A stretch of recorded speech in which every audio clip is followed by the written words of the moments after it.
താഴ്ത്തിക്കളയും കേട്ടോ, ഇത് മനുഷ്യന്റെ വാക്കല്ല കേട്ടോ എന്ന് പറയുന്നുണ്ട്. ഓരോ സൂറത്തുകളെ പരിചയപ്പെടും. സൂറത്തുൻ നജ്മ് അതിന്റെ അവസാനമെല്ലാം യാ അഥവാ അലിഫ് ഇങ്ങനെ ആ والنجم إذا هوى ما ضل صاحبكم وما غوى وما ينطق عن الهوى إن هو إلا وحي يوحى علمه شديد القوى ذو مرة فاستوى وهو بالأفق الأعلى ثم دنا فتدلى فكان قاب قوسين أو أدنى فأوحى إلى عبده ما أوحى. ഇങ്ങനെ എല്ലാ ആയത്തിന്റെയും അവസാനം ആർക്കാ മടുപ്പ് വരിക? ഓതിയാൽ നിർത്താൻ കഴിയില്ല, കേട്ടാൽ മതിയെന്ന് പറയാൻ കഴിയില്ല. പ്രവാചകൻ ഓതി കേൾക്കാൻ ഒരുപാട് സമയം കണ്ടെത്തിയിരുന്നു. സൂറത്ത് ഖമറിന്റെ അവസാനമെല്ലാം എന്ന് അവസാനിപ്പിക്കുന്നു. റാ കൊണ്ട് അവസാനിക്കുന്നു. എന്ത് ഹൃദ്യമാണത് കേട്ടുപോകാൻ. സൂറത്തു റഹ്മാനിൽ 31 പ്രാവശ്യം ഒരേ ഒരായത്ത് ഫബിഅയ്യി ആലാഇ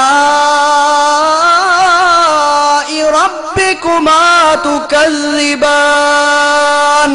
31 പ്രാവശ്യം ആവർത്തിച്ചിട്ട് ആർക്കും മടുപ്പുണ്ടാകാത്ത ഒരേ ഒരു ഗ്രന്ഥം വിശുദ്ധ ഖുർആൻ. ആ ഖുർആനുമായി അടുക്കാൻ ശ്രമിക്കുക. സൂറത്തുൽ ഹാഖയുടെ അവസാനം എല്ലാ ആയത്തുകളുടെയും അൽ ഹാഖ മൽ ഹാഖ വമാ അദ്റാക മൽ ഹാഖ എല്ലാം ഇങ്ങനെ അവസാനിക്കുന്ന ഹൃദ്യമായും ഈണത്തോടുകൂടെയും നല്ല ശബ്ദമാധുര്യത്തോടുകൂടെയും ഇതങ്ങ് ഓതിയാൽ ആ ഇമാമ് എത്ര നേരം നമസ്കരിച്ചാലും മതി വരില്ല കൂട്ടരെ. ഈ വിശുദ്ധ ഖുർആൻ പോലെ അത് കവിതയല്ല, അത് പാട്ടല്ല, അത് ഗദ്യമല്ല, അതെന്തെങ്കിലുമല്ല. അതിനെന്തോ ഒരു വശ്യതയുണ്ട്.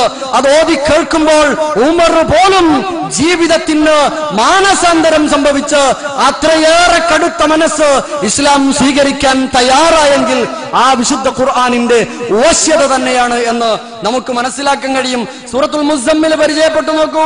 ഖുമിൽ ലൈല ഇല്ലാ ഖലീലാ ലാ ലാ എല്ലാ ആയത്തുകളുടെയും അവസാനം ലൻ എന്ന് ലാ ലാ എന്ന് അവസാനിപ്പിക്കുമ്പോ എത്ര ഹൃദ്യമാണ് കൂട്ടരെ. ഞാൻ അടുത്ത ആളുടെ സമയത്തെ അതിക്രമിച്ച് കടന്നു കയറുകയാണ് എന്നതുകൊണ്ട് ഞാൻ ഇവിടെ അവസാനിപ്പിക്കാം. ഇനിയും ഒരുപാട് നിൽക്കാൻ ഞാൻ സന്നദ്ധനായിരുന്നു. പക്ഷേ ഓരോ പരിപാടിക്കും അതിൻ്റെതായ രീതികളുണ്ടല്ലോ, ഓരോ ഹർഫിനും കൂലി. അതുകൊണ്ട് കണ്ണ് ചിമ്മാതിരിക്കുക, വരികൾക്കിടയിലൂടെ ആശയങ്ങൾ ഗ്രഹിക്കുക. കയ്യിലൊരു വെളിച്ചമുണ്ടായിട്ട് അത് പ്രകാശിപ്പിക്കാതിരിക്കല്ലേ. പരിസരം അത് തിളങ്ങട്ടെ. വിശുദ്ധ ഖുർആനിനെ കുറിച്ച് പറഞ്ഞ ആയത്ത് വലൗ അൻസൽനാ ഹാദൽ ഖുർആന അലാ ജബൽ ഇതൊരു പർവ്വതത്തിന്റെ മുകളിലായിരുന്നു അവതരിച്ചതെങ്കിൽ ലറഅയ്തഹു ഖാശിഅ മുതസദ്ദിഅൻ മിൻ ഖശ്യത്തില്ലാഹ് ഭയന്ന് അത് പൊട്ടി തകർന്നു പോകുന്നത് നിനക്ക് കാണാമായിരുന്നു. പക്ഷേ ഇതൊക്കെ കേട്ടിട്ടും കുലുങ്ങിയില്ല നാം എങ്കിൽ ഒരു കാര്യമുറപ്പ്, നാം കേട്ടിട്ടില്ല കൂട്ടരെ. നാം അതിനെ വേണ്ട രീതിയിൽ മനസ്സിലാക്കിയിട്ടില്ല. അത് വായിച്ചാ പോരാ, അതിനുള്ളിലൂടെ വായിക്കണം. കേൾക്കുമ്പോൾ കേൾക്കാത്തവനെ പോലെ തിരിഞ്ഞു നടക്കുന്ന ആളുകളെ 31-ാം അധ്യായം സൂറത്തുൽ ലുഖ്മാൻ വിശദീകരിച്ചിട്ടുണ്ട്. കഅന്ന ഫീ ഉദുനൈഹി വഖറ ആവരുത്, ചെവിയിൽ കട്ടിയുള്ളവരെ പോലെ. ഞാനൊരു ചോദ്യം ചോദിക്കട്ടെ. ഖൈറുക്കും മൻ തഅല്ലമൽ ഖുർആന വഅല്ലമ നിങ്ങളുടെ കൂട്ടത്തിൽ ഏറ്റവും ഉത്തമർ ഖുർആൻ പഠിക്കുകയും പഠിപ്പിക്കുകയും ചെയ്യുന്നവരാണ്. ഈ ശബ്ദം കേൾക്കുന്ന ഈ ഇരിക്കുന്ന എത്ര ആളുകൾ ഖുർആൻ പഠിക്കുകയോ പഠിപ്പിക്കുകയോ ചെയ്യുന്നു? ഈ ഇരിക്കുന്ന എത്ര പേർ ഖുർആൻ പഠിക്കുകയോ പഠിപ്പിക്കുകയോ ചെയ്യുന്നു? ചോദ്യത്തിന് ഉത്തരം കണ്ടെത്തണം. ഖുർആൻ പഠിക്കണം. അത് തലയിലങ്ങ് കേറിയാലുണ്ടല്ലോ വിടൂലട്ടോ, വിടാൻ കഴിയില്ല, ഒഴിവാക്കാൻ കഴിയില്ല. അത് ജീവിത ഗന്ധിയ. സഹോദരങ്ങളെ, സഹോദരികളെ, ഖുർആനിനെ നമ്മുടെ വഴിയിൽ വെളിച്ചം വീശുന്ന മാർഗദർശനമായി സ്വീകരിക്കാൻ ശ്രമിക്കുക, പ്രാർത്ഥിക്കുക.